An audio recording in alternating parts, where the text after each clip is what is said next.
In collaboration with the Smithsonian Institution, BYU-Idaho will celebrate the Lewis and Clark Expedition and 250 years of independence in America this year by setting up cameras around the Lewis and Clark National Historic Trail to conduct research. The Smithsonian, the world's largest museum organization, reached out to around 50 universities across the United States, including BYU-Idaho. The goal of the nationwide project is to do research surrounding the many types of wildlife on the Lewis and Clark Trail and to collect data on how it has changed and evolved since Lewis and Clark first traveled on it. The Lewis and Clark Trail spans just shy of 5,000 miles, but BYU-Idaho will oversee a section of just a few miles near Salmon and Leodore, Idaho. Michaela Hilobuk, president of the Fisheries, Range, and Wildlife Society on campus, says BYU-Idaho's section offers exciting research opportunities. The area we have staked out is still pretty wild. It's a rural area and no one really lives out there.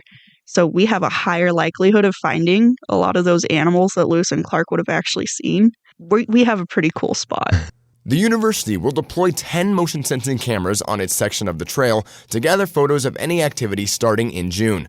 BYU-Idaho's group will be composed primarily of volunteers from the Fisheries, Range, and Wildlife major, but any students are welcome to help comb through the thousands of photos that will be taken. They'll have chances to see animals like bears and pronghorn. Because Lewis and Clark, they were the first to find pronghorn in the western U.S. So if we find something like a pronghorn or another species that was special like that they first encountered, then that would be amazing for this research project, and that's really what we're hoping to find. Hilobuk says it's a historic project. Something on this magnitude has not been done. Just the fact that this has such an impact on history. Maybe we don't see the same animals they saw, or maybe we will. There's just so much that 250 years worth of data is pretty wild. The project will continue through October, and all data will be presented and featured in the Smithsonian in 2027. For BYU Idaho Radio, I'm Jack Esplin.